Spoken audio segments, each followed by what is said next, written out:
Cristo é o tesouro que nós um dia certamente encontraremos, queridos. A bênção desse encontro, quando consideramos que Cristo será o máximo que receberemos, nós podemos vislumbrar que outras coisas nós receberemos com Ele. Não apenas a presença do Senhor, mas Ele está disposto a conceder-nos tantas dádivas e tão significativas, que nada nesse mundo deveria substituir ou se colocar como uma possibilidade de concorrência com Cristo e aquilo que Ele tem a nos oferecer. Eu lembro a igreja que exatamente há um ano atrás, quem me lembrou isso hoje foi o irmão Humberto. Exatamente há um ano atrás, no dia 30 de junho de 2012, nós estávamos reinaugurando num sábado essa igreja. Foi assim um programa memorável. Estiveram aqui conosco muitos dos homens, pastores, homens de Deus, que ao longo da vida pastorearam essa igreja. Alguns deles já falecidos não vieram, outros já em idade muito avançada não puderam estar conosco, mas nós fizemos questão de trazer todos aqueles que podiam estar aqui, e eles vieram. E nós tivemos um programa que durou das 8 da manhã até as 8 da noite. Muitos grupos se apresentaram, conjuntos, que ao longo de muitos anos têm estado nessa igreja adorando a Deus. Naquela oportunidade nós acabamos convidando alguns irmãos que já caminharam conosco por esse caminho. E alguns deles se afastaram da fé, por alguma razão. Então hoje, nesse dia 30 de junho, é assim especial para essa igreja, comemorar essa data da reinauguração, exatamente um ano hoje. E nós vamos avançar no estudo do Apocalipse. Eu já quero fazer um convite. No domingo que vem, nós encerraremos as 8 visões. E no outro domingo, nós vamos fechar essa programação do Apocalipse. Vai ser um programa especial. Se você tivesse que ter perdido algum, que fosse o de hoje ou um dos anteriores, não perca os outros 2. Na semana que vem nós vamos falar sobre a nova terra. Aquilo que é assim um dos maiores presentes que Deus tem a nos oferecer. E no outro domingo, dia 13 de junho, se não estou enganado, nós vamos ter aqui um programa musical de adoração. E esse programa, ele vai estar muito ligado a Apocalipse 4 e 5. Não sei se você lembra disso. Uma cena, João viu o céu se abrindo. E lá no trono, ele viu Deus cercado por seres celestiais. Os 4 seres viventes que ele não conseguiu descrever. Ele viu 24 anciãos. E então ele vê milhares e milhares de anjos. E de repente eles começam a cantar hinos. E esse hino começa com poucas vozes. E daí a pouco João ouviu um som que tomava conta de todo o céu. Eram seres celestiais, louvando e exaltando o nome de Deus. Então daqui a 15 dias nós queremos concluir essa programação, repetindo aquilo que João ouviu. É claro que as vozes que serão postas aqui não são tão qualificadas como aquelas, mas certamente o louvor que queremos erguer a Deus é tão qualificado como aquele louvor que eles lá do céu cantaram. Pelo fato de que nós reconhecemos a soberania do Senhor sobre as nossas vidas. E é por isso que nós queremos servi-lo. Nós avançamos hoje para a 7ª visão. Estamos chegando ao final. Vamos, portanto, estudar acerca do milênio. Vimos as primeiras visões. O slide das igrejas não está aqui, mas as igrejas, os selos, as trombetas, o grande conflito. E depois então na parte escatológica, as 7 últimas trombetas E depois as 7 pragas, não está dando para ver também, e depois a queda de Babilônia, e então o milênio, e finalmente a nova terra. Você se lembra de que a Bíblia foi dada, especialmente o livro do Apocalipse, em forma de quiasma. No presente estudo em que nós vamos focalizar o milênio, você percebe que ele se espelha nos selos, e os selos se espelham no milênio, é vice-versa. Nos selos, Cristo protege o seu povo afligido. E agora, durante o milênio, nós veremos que Cristo introniza o seu povo ressuscitado. Em ambos os casos, nós víamos que o céu estava aberto. Aqui, nos selos, os céus abertos representavam uma possibilidade. Portas abertas. Significa que nós podemos ascender até lá. Deus nos aguarda, Deus espera a sua decisão e a minha. É por isso, é nesse sentido que os céus estão abertos. Mas quando chega o milênio, aquilo que era promessa de entrada se torna absoluta realidade. Nós somos levados ao paraíso de Deus. Os céus continuam abertos ali. Aqui nós vimos cavaleiros cavalgando cavalos brancos e cavalos de outras cores. Aqueles cavalos representavam dor, miséria, sofrimento. Mas quando nós olhamos para o milênio, ali há cavalos apenas brancos, cavalos. E os seus cavaleiros, quase todos eles, à exceção de Cristo, vestem vestes brancas. Um sinal da pureza e da vitória. Mas você perceberá ao longo do estudo de hoje que Cristo é o único que tem vestes vermelhas. Então aqui as almas dos mártires clamavam por julgamento. E no milênio, esses mártires se tornam juízes. Eles pediam julgamento, lá eles terão a oportunidade de julgar. Compreender os juízos de Deus. Roupas brancas. Reis e generais aqui oram pedindo a morte. E ali, no milênio, de fato, eles alcançam aquilo que havia sido pedido do seu coração. Esse slide, se você olha para aquela seta vermelha, esse é um tempo que ainda está no futuro. Se nós estamos no momento da interrogação, o milênio está um pouco à frente. E ao longo do Apocalipse você viu que o objetivo da revelação era alcançar todos os homens. As cartas são uma mensagem especial para a igreja. Os selos para toda a civilização cristianizada. As trombetas para as 3 religiões monoteístas. O grande conflito para todos os seres criados especificamente. As 7 pragas, uma advertência para toda a humanidade. Alguns serão atingidos por elas e outros não. Depende da escolha de cada um. E então a punição final da falsa mãe que nós estudamos na semana passada. O milênio, outra vez, envolve todos os seres criados do universo. Anjos, homens, mundos não caídos, todos estarão envolvidos nessa fase. Inclusive aqueles que estarão mortos na terra. De que forma eles estarão envolvidos? Eles serão objeto da consideração de todos os salvos. Entenderemos por que é que Deus agiu assim. Um outro quiasma que nós vimos tem que ver com as 7 últimas pragas e a queda de Babilônia, a Nova Jerusalém e o milênio.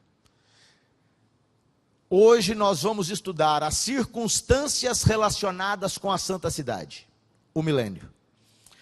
E você se lembra que em cada uma das visões havia 7 elementos que representavam a perfeita revelação de Deus. Ou seja, o que Deus nos disse através dessas visões é que nenhuma informação falta.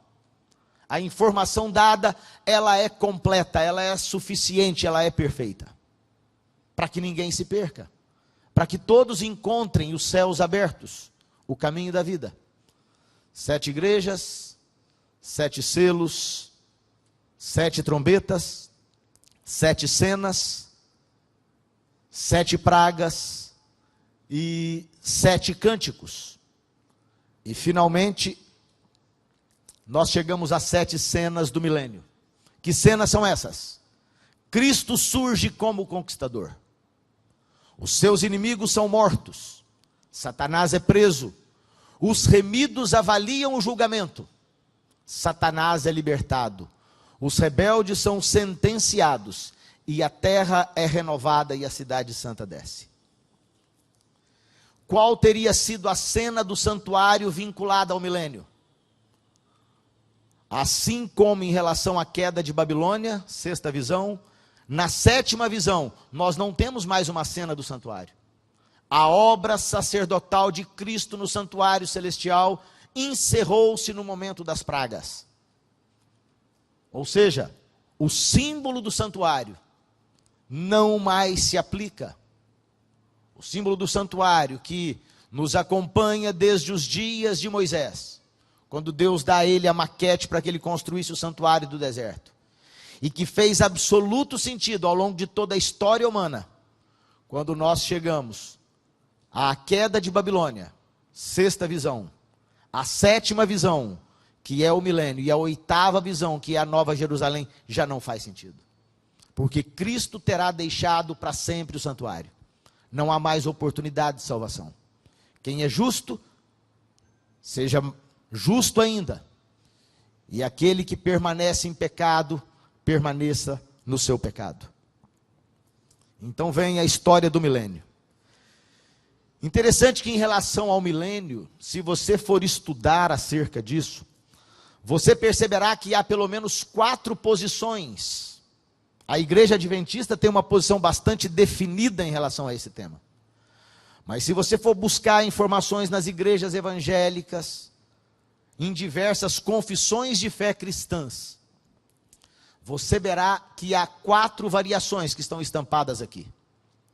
Eu vou começar de baixo para cima. Uma delas é a visão amilenista. Dentro dessa visão, eles entendem que o milênio do Apocalipse não é um tempo real, é apenas mais um símbolo. Conforme o livro do Apocalipse é um livro de símbolos. Essa posição foi defendida por Agostinho, Santo Agostinho. Ele dizia que, na verdade, o milênio se estabelecia ao longo do curso da história, sem que fosse um período delimitado de tempo. Era apenas um símbolo. E ele era representado por uma ação de juízes. Se é um tempo de julgamento, quem seriam esses juízes na visão de Agostinho?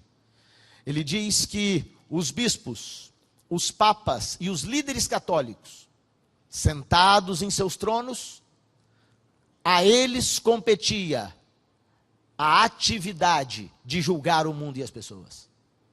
Então, do ponto de vista dele, o juízo já acontecia ao longo do curso da história. Essa é a posição dos amilenistas. Há um outro grupo que entende, e aí eles são chamados de pós-milenistas. Por que razão? Eles entendem que o milênio se dará na terra. E somente depois desse período é que Cristo retornará. Por isso são pós-milenistas. A vinda de Cristo para eles é posterior à ocorrência do milênio. E então há 2 grupos que são pré-milenistas, ou seja, a vinda de Cristo acontece antes do milênio. Há uma diferença entre esses 2 grupos. Para esse que está em cor de rosa, eles entendem que antes do milênio, Deus realiza uma obra. Deus começa a resgatar pessoas da terra. Elas são elevadas aos céus. E então, nós podemos eventualmente estarmos nessa igreja, e algumas pessoas entre nós são elevadas ao céu, à nossa vista. Elas simplesmente desaparecem. Essa é a ideia de Tim LaHaye, início do século 20. Esse homem andou pregando essa ideia do arrebatamento secreto. Então esse arrebatamento levaria diversas pessoas ao céu. E então, em algum momento futuro, haveria uma tribulação aqui de um período. E depois dessa tribulação é que Cristo viria. Depois do arrebatamento. Apenas alguns fiéis permaneceriam entre nós. Essa também não é a posição da igreja adventista. A nossa posição é a primeira. Haverá sim um tempo de grande aflição, um tempo de grande tribulação que o povo de Deus enfrentará na terra nos últimos dias.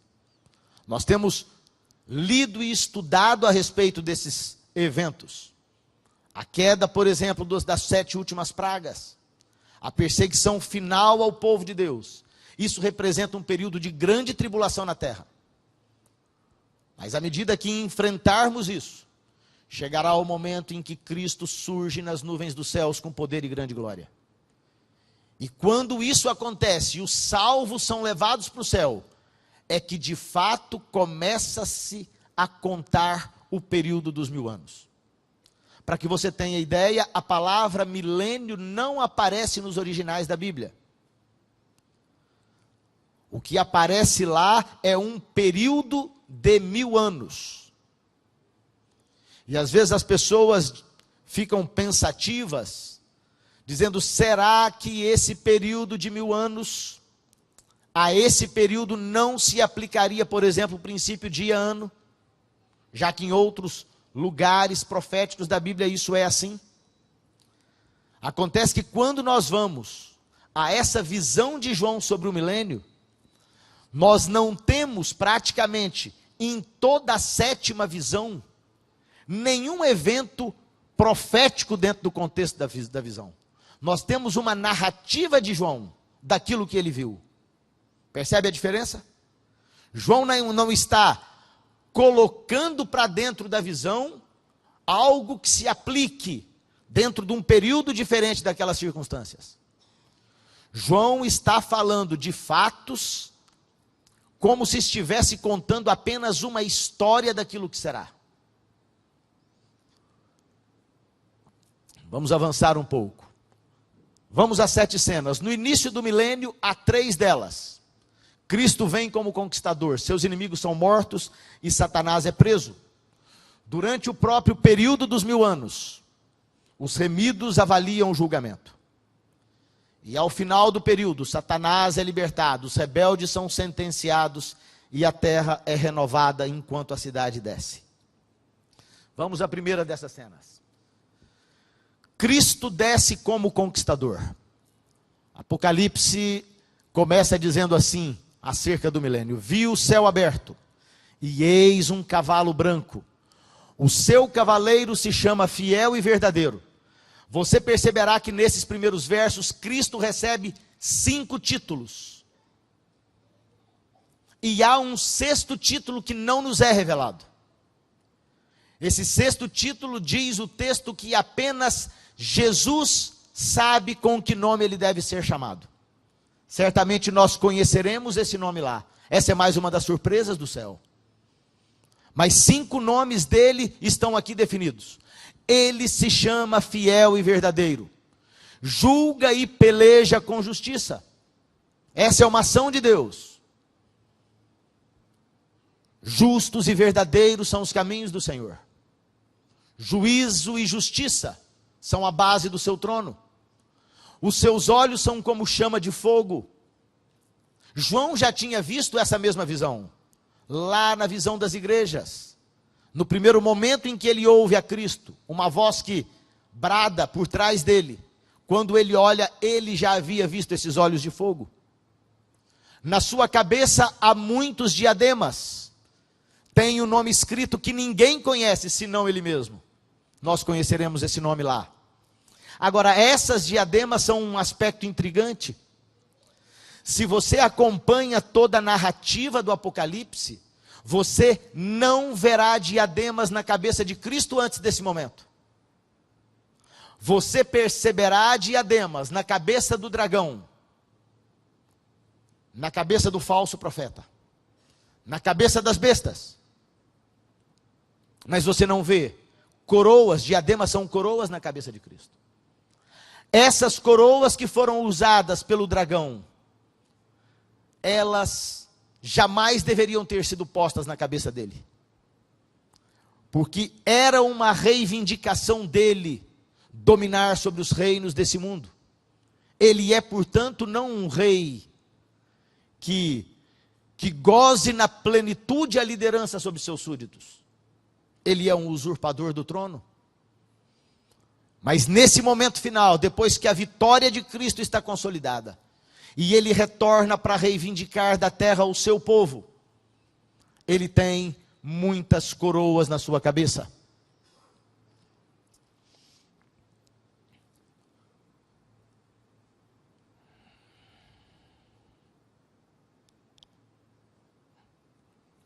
No verso seguinte, diz o texto que ele está vestido com um manto tinto de sangue. O seu nome se chama o Verbo de Deus.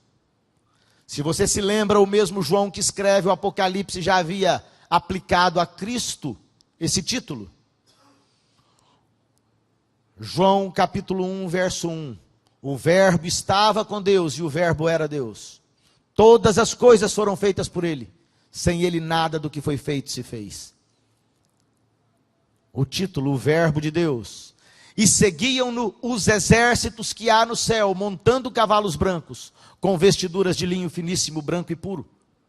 Você se lembra de Jesus falando aos apóstolos, naquela terça-feira à noite que antecedeu a sua crucifixão. Quando eles saem do templo e Cristo anuncia a eles que não restaria ali pedra sobre pedra.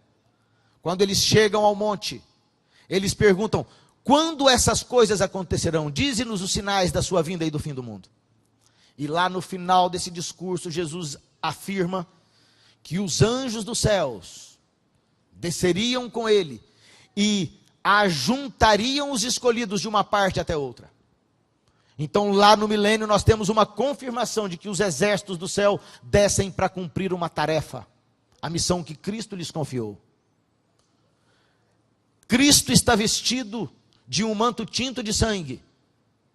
A Bíblia nos dá pelo menos duas razões para que ele esteja vestido assim. Uma delas em Isaías. Olha que interessante esse texto. Há uma pergunta: por que está vermelha a tua vestidura? E as tuas vestes como as daquele que pisa uvas no lagar? Eu sozinho pisei no lagar, e dos povos ninguém se achava comigo, e os pisei na minha ira, e os esmaguei no meu furor, e o seu sangue salpicou as minhas vestes, e manchei toda a minha vestidura, porque o dia da vingança estava no meu coração, e o ano dos meus redimidos é chegado. Esta é a primeira razão, porque as vestes daquele que monta o cavalo branco, o príncipe de Deus, aquele que comanda os exércitos dos céus, tinha suas vestes tintas de sangue. Primeira razão, portanto, é porque ele realizara uma estranha obra. Nós temos estudado esse verso nos outros textos. Quando vêm as 7 pragas e dezenas de milhões de pessoas têm suas vidas ceifadas, Cristo cumpre ali o seu estranho ato. Leva à morte todos aqueles que foram infiéis e rebeldes aos seus convites de amor. Portanto, as suas vestes estão manchadas pelo sangue deles. Há uma outra razão. Pedro diz que não foi com coisas corruptíveis como prata ou ouro que fostes resgatados da vossa vã maneira de viver. Por tradição, recebemos essa maneira de viver dos nossos pais, mas com o precioso sangue de Cristo, como de um cordeiro imaculado e incontaminado. Por essa razão, embora todo o exército do céu cavalgue cavalos brancos, todos estejam vestidos de linho puro, finíssimo e branco, as suas vestes contrastam-se com a dos demais, porque ele havia sentenciado os rebeldes na sua ira. E por outro lado, a sua morte vicária havia comprado para Deus homens e mulheres desse mundo, você e eu, que aceitamos ser lavados no sangue do Cordeiro. Da sua boca sai uma espada afiada, para com ela ferir as nações. E ele mesmo as regerá com cetro de ferro e pessoalmente pisa o lagar do vinho do furor. Exatamente aquilo que Isaías antecipara. E na sua coxa existe um nome escrito, mais 2 títulos: Rei dos Reis e Senhor dos Senhores. As primeiras 3 cenas, portanto, elas têm início no começo do milênio. E entre o início e o fim do milênio, há um período de 1000 anos. O que acontece quando ele vem? Cumprem-se diversas promessas. Por exemplo, a promessa da ressurreição dos justos. Veja o que diz Paulo: eis que vos digo um mistério, nem todos dormiremos. A morte, do ponto de vista de Deus, é apenas um sono. A morte real acontece apenas após o milênio. Esta é a segunda morte. Mas Deus considera que a nossa morte atual é apenas um sono. Mas transformados seremos todos no momento, no abrir e fechar de olhos. Quando isso acontece? Quando ressoa a última trombeta. A trombeta soará, os mortos ressuscitarão incorruptíveis e nós seremos transformados. Um outro texto que nos explica claramente a existência de 2 ressurreições. Cristo está falando isso e João relata isso no seu evangelho. Não vos maravilheis disto, porque vem a hora em que todos os que se acham nos túmulos ouvirão a sua voz e sairão. Os que tiverem feito bem, para a ressurreição da vida, e os que tiverem praticado mal, para a ressurreição do juízo. A Bíblia, portanto, claramente anuncia a existência dessas 2 ressurreições. A ressurreição da vida, ela se dá exatamente no momento em que Cristo vem, de forma gloriosa nas nuvens dos céus. Esse é o motivo da ressurreição. Essas palavras de Cristo são pronunciadas a Marta. Lázaro estava morto. Marta se vira para Jesus e diz: Senhor, se o Senhor estivesse aqui, o nosso irmão não teria morrido. Marta e Maria agonizavam, porque Lázaro era arrimo de família. Mas ser arrimo de família 2000 anos atrás é completamente diferente do que ser arrimo de família hoje. É preciso que você se lembre que uma mulher em Israel não podia herdar absolutamente nada dos seus maridos. Apenas os homens tinham direito à herança. Uma mulher, portanto, que não tivesse pai, que não tivesse irmãos, que não tivesse marido, estava à mercê da crueldade da sociedade que a cercava. Essas 2 mulheres estavam em desespero. Elas já não tinham pais e agora haviam perdido o irmão. Cristo era hóspede frequente na casa delas. Então, quando elas mandam um convite, fazem uma súplica para que Jesus venha, Jesus se atrasa 2 dias. E quando ele chega, elas estão em desespero, chorando. Você tem feito pedidos a Deus nos quais você percebe que ele se atrasa? Às vezes Deus não age no seu tempo. Essas 2 mulheres de Israel experimentaram isso nos dias de Cristo. Cristo então conversa com elas. E essa é a resposta que ele dá: eu sou a ressurreição e a vida. Quem crê em mim, ainda que morra, viverá. E todo aquele que vive e crê em mim não morrerá eternamente, ou seja, não morrerá para sempre. Então Cristo conclui a frase perguntando a ela: crês tu isto? E você que está diante de mim nessa noite, você crê nisto? Ainda que a morte tenha alcançado alguns dos nossos queridos, isso não é para sempre. Há uma única esperança. Aqueles que dormiram no Senhor ressuscitarão para a ressurreição da vida. Mas aqueles que dormiram sem esperança, eles ressuscitarão para a ressurreição do juízo apenas. Os inimigos de Cristo então são mortos. João vê um anjo posto em pé no sol, que clama com grande voz, falando a todas as aves que voam pelo meio dos céus: vinde, reuni-vos para a grande ceia de Deus. Há duas ceias. Essa é a primeira delas. Dessa ceia participam as aves dos céus, que devoram todos aqueles que morrem na vinda gloriosa de Cristo. Dois grupos de pessoas vão se destacando ao longo do final da história. Um grupo dessas pessoas recebe o selo de Deus, o outro grupo recebe o selo da besta. Quando Cristo volta, alguns dizem como escreveu Isaías no capítulo 25, verso 9. Eles declaram: eis que esse é o Deus ao quem nós aguardávamos. Na sua salvação nós teremos plena alegria, contentamento, felicidade. Enquanto o outro grupo clama as rochas que caiam sobre eles para escondê-los da face do Cordeiro. Ali estavam congregados para pelejarem contra aquele que estava montado no cavalo e contra o seu exército. Queridos, é impossível combater a Deus diretamente. Deus é inatingível. Ele é o Todo-Poderoso, o Criador de todas as coisas. Mas você quer atingir a Deus? Quer atingir um pai que ama seus filhos? Atinja os filhos. Muitos pais prefeririam que as ofensas fossem contra eles próprios e não contra seus filhos. Há, portanto, um inimigo covarde entre nós. Aquele que a princípio quis desafiar a Deus no seu trono. Sabe como é que ele atinge a Deus? Já que ele não pode combater o grande rei, o Rei dos reis e Senhor dos senhores, ele atinge os seus filhos.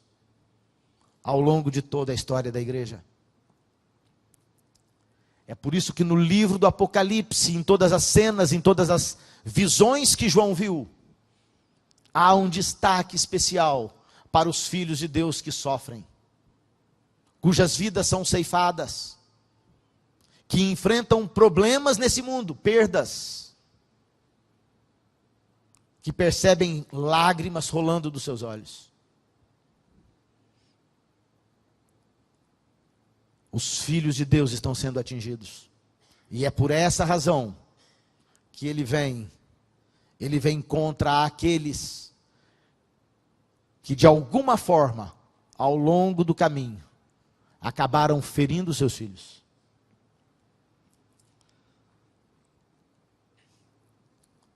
Veja o que diz Apocalipse: os restantes foram mortos com a espada que saía da boca daquele que estava montado no cavalo. Todas as aves do céu se fartaram das suas carnes. E se a gente avança um pouquinho mais, essas pessoas, dois grupos. Um grupo glorifica a Deus e vai subir com ele para o céu. O outro grupo morre e vai ficar na terra durante 1000 anos. Aqueles que não se dignaram a ajoelhar-se perante Deus, orando e pedindo perdão pelos seus pecados, eles agora fazem a prece dos desesperados. Eles oram não a Deus, mas às rochas, pedindo às rochas que caiam sobre eles, para escondê-los da face de Cristo. É isso que eles fazem. Quando essas pessoas morrem, Satanás fica sozinho nesse mundo, com os seus anjos caídos. E circunstancialmente diz Apocalipse que ele é preso. Vi descer do céu um anjo que tinha na mão a chave do abismo e uma grande corrente. Ele segurou o dragão. Quem é o dragão? É a antiga serpente, que é o diabo e Satanás. E prendeu-o durante 1000 anos. Lançou-o no abismo, fechou e pôs selo sobre ele, para que não mais enganasse as nações até que se completassem os 1000 anos. Depois disso ele seria solto por um pequeno período de tempo. Agora veja o que diz Isaías sobre isso. Como caíste do céu, ó estrela da manhã, filho da alva. Tu dizias no teu coração: eu subirei ao céu, acima das estrelas de Deus exaltarei o meu trono. Contudo, serás precipitado para o reino dos mortos, no mais profundo abismo. Acabamos de ler lá em Apocalipse que ele seria lançado no abismo. Aqui uma confirmação disso. Os que te virem te contemplarão, hão de fitar-te e dizer-te: hoje nós tememos o príncipe das trevas. Mas se então, quando estivermos lá e pudermos vê-lo face a face, veja o que Isaías diz. Diremos assim: é este o homem que fazia estremecer a terra e tremer os reinos. Nós veremos que ele não tem praticamente nenhum poder, quando nós o virmos face a face. É ele que tem causado tanta tristeza, tanta miséria e tanta dor nesse mundo, que punha o mundo como um deserto e assolava as suas cidades. Mas veja a sentença: mas tu és lançado fora da tua sepultura. Ou seja, ele não morre na vinda de Cristo, ele estará coberto de mortos. Centenas de pessoas que se recusaram a aceitar o amor de Deus morrem na vinda do Senhor, e ele permanece vivo, e todos aqueles cadáveres diante dele. É isso que o texto está dizendo. Com eles não te reunirás na sepultura, porque destruíste a tua terra e mataste o teu povo. A descendência dos malignos não será nomeada para sempre. Chega o momento em que Deus vai fazer a limpeza desse mundo. Todos aqueles que aceitam os princípios das trevas serão afinal destruídos. E então o tempo dos remidos, quando eles avaliam o julgamento, João vê além dessas circunstâncias na terra. João agora tem os seus olhos voltados para um outro cenário. Não mais esse planeta, mas o céu, para onde ascenderam os remidos do Senhor. E o que ele vê? Ele vê tronos, e nestes sentaram-se aqueles aos quais foi dada a autoridade de julgar. Vi ainda as almas dos decapitados por causa do testemunho de Jesus, bem como por causa da palavra de Deus. Todos quantos não adoraram a besta, nem tampouco a sua imagem, e não receberam a marca na fronte e na mão, estes viveram e reinaram com Cristo durante 1000 anos. Essa é a primeira ressurreição. Ou seja, aqueles que permaneceram leais são vistos. E veja o que diz Paulo em Coríntios. Afirma a mesma coisa.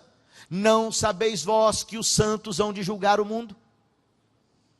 Ora, se o mundo deve ser julgado por vós, sois porventura indigno de julgar as coisas mínimas? Não sabeis vós que havemos de julgar os próprios anjos? Ou seja, durante o milênio, nós precisamos entender a ação de Deus. Por que é que terão ascendido para Ele, com Ele para o céu, um número de pessoas, e pode ser que alguns dos nossos queridos não estejam lá. Filhos, pais, irmãos de igreja, amigos, vizinhos, pessoas que, enquanto estavam na terra, eram líderes espirituais. Por que é que nós não identificamos essas pessoas no céu? E por que que estarão lá algumas pessoas que nós jamais imaginávamos que estariam ali? Deus precisa nos responder essas coisas. Então, nesse momento, durante esses 1000 anos, você e eu e todos os seres humanos que já viveram, que convivemos com outras pessoas, quando não nos depararmos com elas no céu, nós teremos dúvidas. E perguntaremos a ele: Senhor, por que é que fulano de tal não está aqui? Sabe o que ele fará? Ele vai abrir a sua coleção de filmes, e você poderá ir a uma daquelas prateleiras do céu e abrir. E então você verá a história de vidas, como Deus as viu, com cortinas abertas. Você perceberá a motivação dessas pessoas, as opções que elas tiveram para servirem a Deus, os convites divinos recusados. Então você compreenderá que Ele é justo. Em relação àqueles que lá estiverem, não se iluda. Você e eu não teremos a oportunidade de ver os filmes das suas vidas. Sabe por quê? Porque os seus pecados, a sua vida pregressa, aquilo que eles haviam vivido, as vezes em que eles caíram, Deus anunciou que os seus pecados foram lançados nas profundezas do mar. Eles não mais existem. Eles foram apagados para sempre. Os remidos tiveram as suas vidas lavadas no sangue do Cordeiro. Então a memória deles é a vida perfeita de Cristo. Percebe o que é isso? Mas Deus permitirá que você e eu ocupemos no céu a posição de juízes, para entendermos que de fato Ele é justo. Isso é o milênio. No milênio, querido, haverá muitas lágrimas, embora nós estejamos no céu. O céu hoje é um lugar onde há lágrimas. Desde que o pecado se instalou no universo, e seres criados à imagem e semelhança de Deus, não apenas homens, mas anjos, deixaram os seus lugares ao lado do Pai. Há tristeza nessa casa. Deus anseia tanto quanto você e eu o momento em que todas as coisas serão restauradas. Contudo, Ele quer restaurá-las de forma que todas as questões estejam absolutamente claras e resolvidas. Sabe por quê? Porque a promessa do Senhor é que outra vez o pecado não se levantará no universo. Então é preciso que todos tenham se posicionado em relação à questão do conflito. De que lado você está? Que Senhor você pretende servir na sua vida? Não dá para abrir concorrência em relação ao que nós experimentamos na casa de Deus. Nenhum outro programa deveria ser mais importante para aqueles que marcham para Sião. Nenhuma outra atividade. Nada é mais precioso do que esse encontro com Cristo. Enquanto nós estamos lá julgando qual é a condição da terra, eu me espanto com o cuidado de Deus. Por que é que Ele precisaria nos informar de tantos detalhes? Às vezes eu vejo Deus como aquele pai preocupado ao extremo, que quando o filho sai para ir à esquina, ele escreve cartas e mais cartas, avisando de todos os riscos do caminho. Tudo aquilo que nós encontraremos e enfrentaremos. O objetivo dele é que nós não estejamos vivendo em trevas, mas na luz. A luz é um aspecto simbólico do conhecimento de todas as coisas. Não precisamos viver como as pessoas vivem por aí, sem saber o que significa isso ou aquilo, as experiências, as circunstâncias da sua vida. Deus quer que nós entendamos tudo. A nossa alegria, o nosso sofrimento, as nossas perdas, as nossas conquistas, as nossas diferenças com os outros, aquilo que enfrentamos à medida que vamos caminhando por esse caminho. Então ele nos diz qual é a condição da terra. Jeremias escreve: olhei para a terra e ei-la sem forma e vazia, para os céus e não tinham luz. Olhei para os montes e eis que tremiam, e todos os outeiros estremeciam. Olhei e eis que não havia homem nenhum, e todas as aves dos céus haviam fugido. Olhei ainda e eis que a terra fértil era um deserto. Todas as suas cidades estavam derribadas diante do Senhor, diante do furor da sua ira. Ou seja, quando ele vem, no momento final, você se lembra que lá em Apocalipse 16, enquanto nós líamos as pragas, uma grande batalha havia se estabelecido. A batalha do Armagedon. O rei dos céus havia sido desafiado por uma falsa trindade. Então ele desce a essa terra e reclama os seus e os leva consigo para o seu reino. E a terra havia sido completamente devastada, é isso que Jeremias diz. E agora João em Apocalipse nos diz que, embora a terra esteja devastada, ela estará ocupada por Satanás, preso a esse mundo, sem poder sair daqui, apenas ele e os seus anjos, ninguém a quem tentar. 1000 anos para pensar,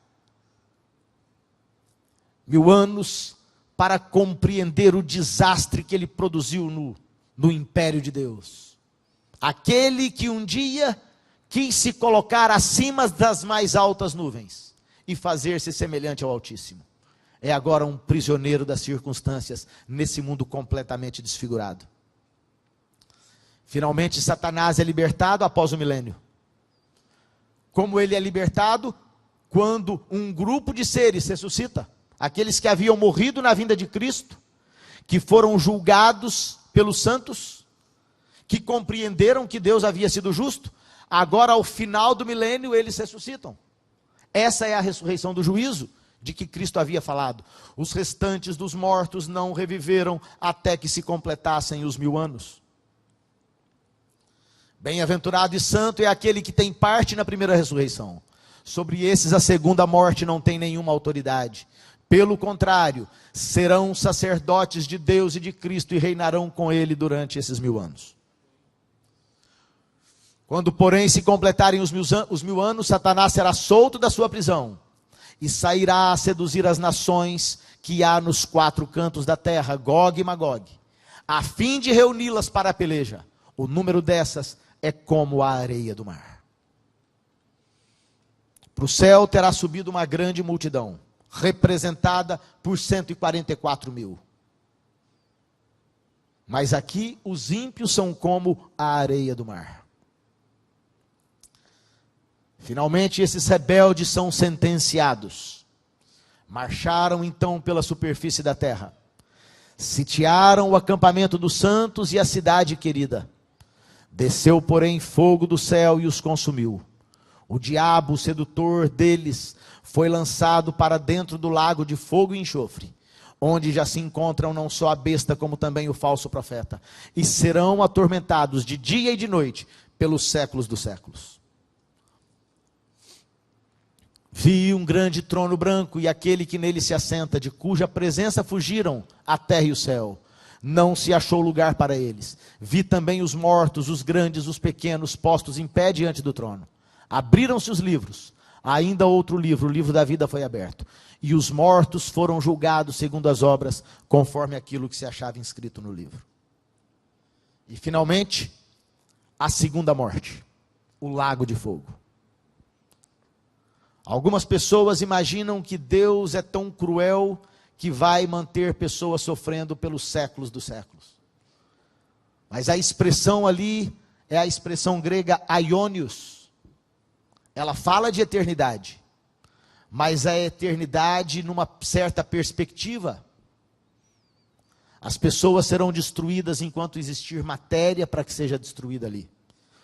Uma prova disso nós temos aqui em 2 Pedro. Ele diz: reduzindo a cinzas as cidades de Sodoma e Gomorra, ordenou-as à ruína completa, tendo-as posto como exemplo a quantos venham a viver impiamente. Sodoma e Gomorra foram afinal destruídas eternamente. Se você pega outros textos da Bíblia, você perceberá a mesma palavra grega usada ali, que elas queimaram para sempre, aionios. Contudo, Sodoma e Gomorra são apenas um exemplo do que será a destruição final.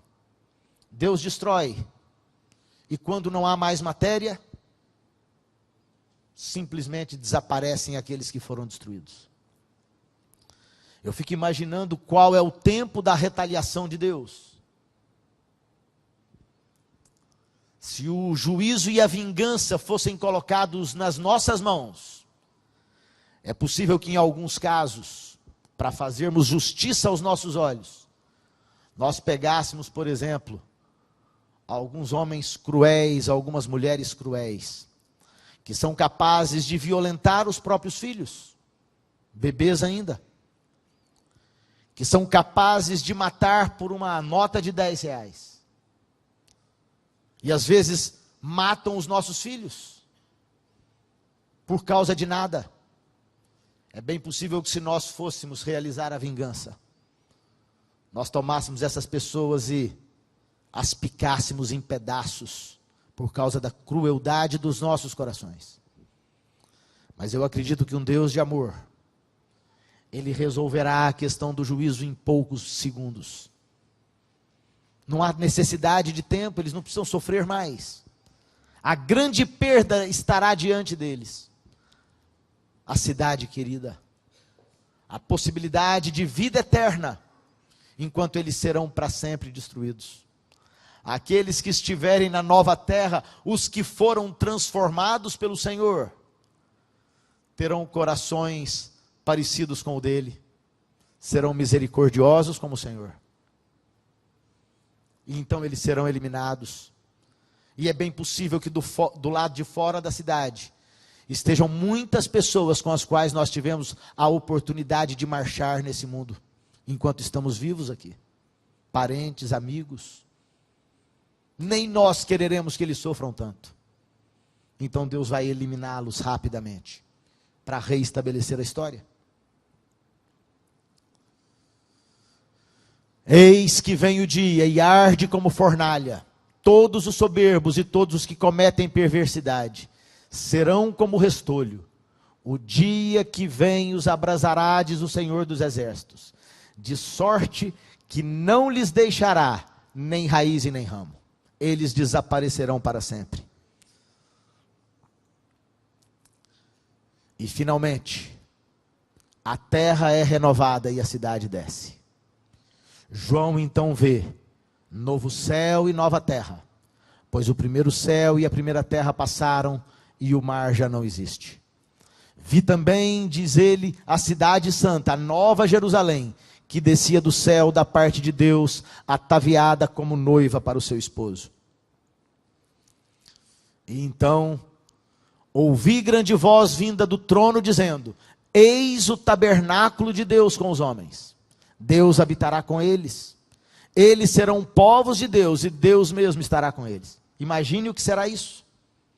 O trono de Deus transferido do lugar onde ele está no cosmos para esse planeta azul, que foi o único palco do universo onde existiram cemitérios e hospitais e farmácias, e sofrimento e tristeza e miséria, para brindar os homens, como presente para eles.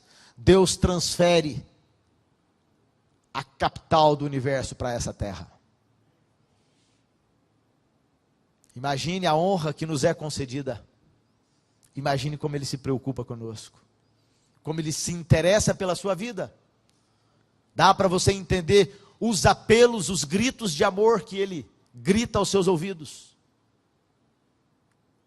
Esse é o Deus a quem nós servimos. Então ele realiza uma coisa. Veja, isto não seria realizado antes do milênio, é só depois do milênio. Porque no milênio haverá lágrimas, mas depois do milênio, lhes enxugará dos olhos toda lágrima. A morte já não existirá, já não haverá luto, nem pranto, nem dor, porque as primeiras coisas passaram. O assunto foi resolvido, os ímpios foram eliminados. Então, nesse momento final, depois que a terra é purificada e a cidade desce, é que ele vai enxugar dos olhos toda lágrima. Aquele que está assentado no trono disse: eis que faço novas todas as coisas. Novos céus, nova terra, nos quais habita a justiça. E ele acrescentou: escreve. Escreve, porque estas palavras são fiéis e verdadeiras. Em 2013, lá na igreja em Uberlândia, esse assunto estará sendo pregado. Escreve. Eles precisam dessa informação. Eles precisam tomar a decisão ao meu lado. Escreve, João. Ao longo da história, convites de Deus. Disse-me ainda: tudo está feito. Eu sou o alfa e o ômega, o princípio e o fim. Eu, a quem tem sede, darei de graça da fonte da água da vida. O vencedor herdará estas coisas. Eu lhe serei Deus, e ele me será filho. Quanto, porém, aos covardes, aos incrédulos, aos abomináveis, aos assassinos, aos impuros, aos feiticeiros, aos idólatras e a todos os mentirosos, a parte que lhes cabe será no lago que arde com fogo e enxofre, a segunda morte. O que Deus está fazendo aqui é um outro convite. Não é que Ele queira ter pessoas fora da cidade. O que Ele está dizendo aqui é: se você é covarde, há tempo, deixe a sua covardia. Se você é um incrédulo, creia. É um convite. Se você comete coisas abomináveis e impuras, deixe-as. Esse é o convite de Deus. Eu quero convidar o Clailton, ele vai cantar um hino para nós encerrarmos.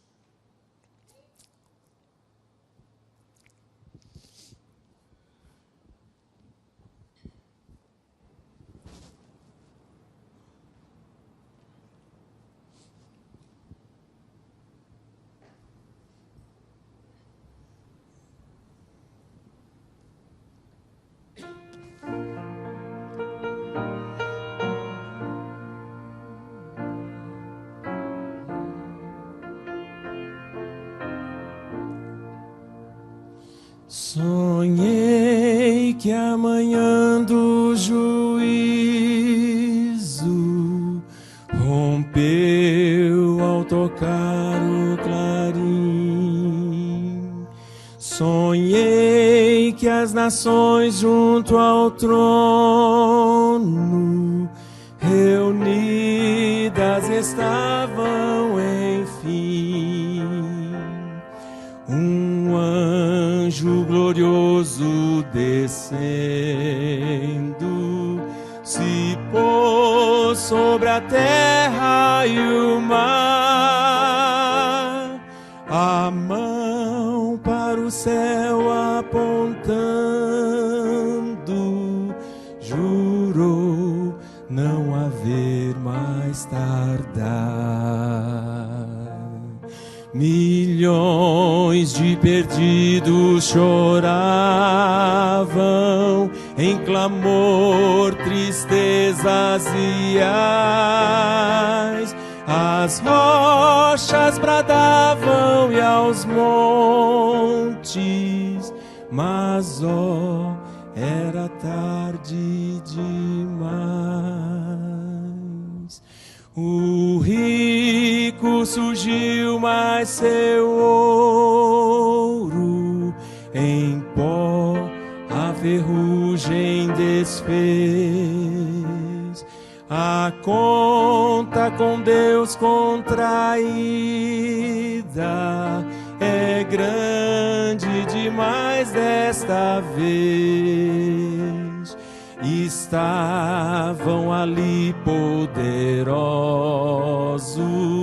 não tinham contudo poder. O livro os anjos acharam, nenhuma grandeza conter. Milhões de perdidos choravam em clamor, tristezas e ais.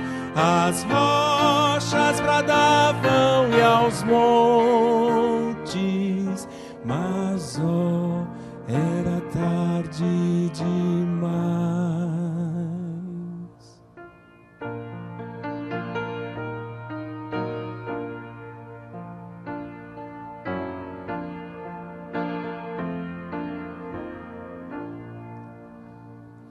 Vi muitas viúvas e órfãos, vi ébrios e homens do mal, também quem se enriquecera vendendo bebida fatal, daqueles que a Deus procuraram. O anjo seu pranto enxugou, aos nécios, perversos, impuros, a estes, porém, condenou. Milhões de perdidos choravam em clamor, tristezas e ais. As rochas bradavam e aos montes, mas era tarde demais. Milhões de perdidos choravam em clamor, tristezas e ais. As rochas bradavam e aos montes, mas era tarde demais.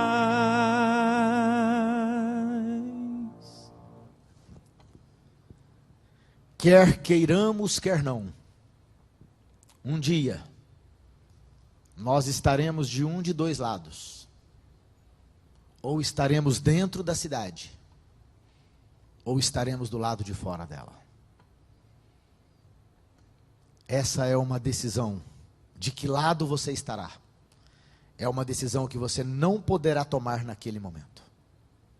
Essa decisão é hoje. Ou você permanecerá ao lado de Cristo, seguindo as suas ordens, seguindo o seu comandante, ou você seguirá um outro comandante, que não tem nenhum poder, nada pode oferecer a você. Contudo, há um último slide ali. Embaixo nós temos alguns desenhos. Esses são pensamentos de artistas. Contudo, eles não falam muita coisa. Porque Paulo escreve que nem olhos viram, nem ouvidos ouviram, nem jamais penetrou em coração humano o que Deus tem preparado para aqueles que o amam. Não troque, não despreze a oferta que Deus tem para a sua vida. Ele quer o melhor para você. Não se engane. É como o pai que ama o filho. Atenda os conselhos. Porque Deus quer fazer de você um príncipe, uma princesa no reino dele. Deus abençoe sua vida. Fique de pé, vamos orar.